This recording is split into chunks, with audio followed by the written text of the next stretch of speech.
В обзоре принципов лечения по модели фасциальных дисторсий доктор Харрер первым делом сообщает, что фармакологического и хирургического лечения фасциальных дисторсий не существует. При этом ниже он цитирует сведения из учебно-методических пособий доктора Типальдеса о применяемых в конвенциональном подходе методах терапии и хирургии, эффективных для элиминации симптомов, характерных для некоторых из них. К слову, замечу, что доктор Типальдес подробно прописал гипотетическое объяснение механизма восстановления структуры и функции этими путями, и что при этом я нигде не встречал свидетельств того, что доктор Георг Харрер или другие европейские врачи, адепты ФДМ, среди которых в том числе уже тогда были хирурги, например, доктор Эрих Старц, предпринимали попытки проверить анатомические гипотезы доктора Типальдеса. Как бы то ни было, в этом разделе Георг представляет адресные, мануальные техники исправления для каждого из 6 типов фасциальных дисторсий. Представляя триггер-бенд-технику, доктор Харрер описывает ее как застегивание зиплок-пакета, сильным и медленным продавливанием кончиком большого пальца от начала до конца дефекта.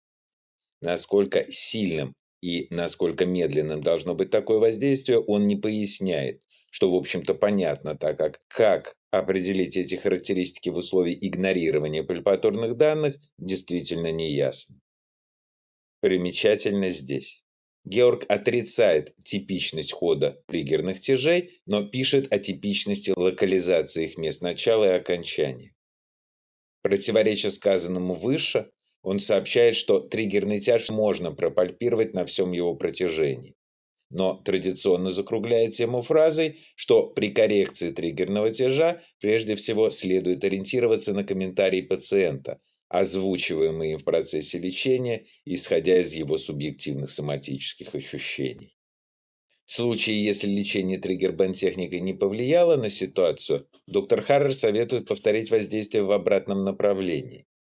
Эта рекомендация не имеет смысла, если проводить технику, как предлагал доктор Типальдес, сдвигая начальную точку триггерного тяжа. Георг предупреждает, что после лечения хронических триггерных тяжей, посттравматического разобщения продольных волокон плотной волокнистой соединительной ткани, зафиксированного спайками, могут возникнуть экхимоза и усилиться дискомфорт, и рекомендует это заранее обсудить с пациентом. В заключение описания коррекции триггерного тяжа Георг предлагает оригинальное объяснение, почему при его исправлении не стоит использовать лубриканты. Он пишет, что они не уменьшают боль во время лечения триггерного тяжа, но создают сложности при исправлении других дисторсий. Напомню, сам доктор Типальдес в своих учебно-методических пособиях в контексте исправления триггерного тяжа пишет, что смазка снижает трение, необходимое для исправления изменений в подкожных структурах. Описывая коррекцию грыжи триггерной точки, доктор Харрер говорит, что вначале ее надо нащупать кончиком большого пальца, то есть определить пальпаторно, а потом привести пациента в положение, в котором мягкие ткани заинтересованной области будут максимально расслаблены, и направленным усилием вправить выпячивание. Момент вправления, пишет Георг, противоречия своим вышезаявленным утверждениям, ощущается терапевтом как исчезновение пальпируемого в начале процедуры субстрата, а пациентом как исчезновение боли и ограничение объема движения в регионе, где была HTP. И снова противоречия сам себе, Георг заявляет, что хирургическое лечение грыжи является альтернативным способом исправления грыжи триггерной точки.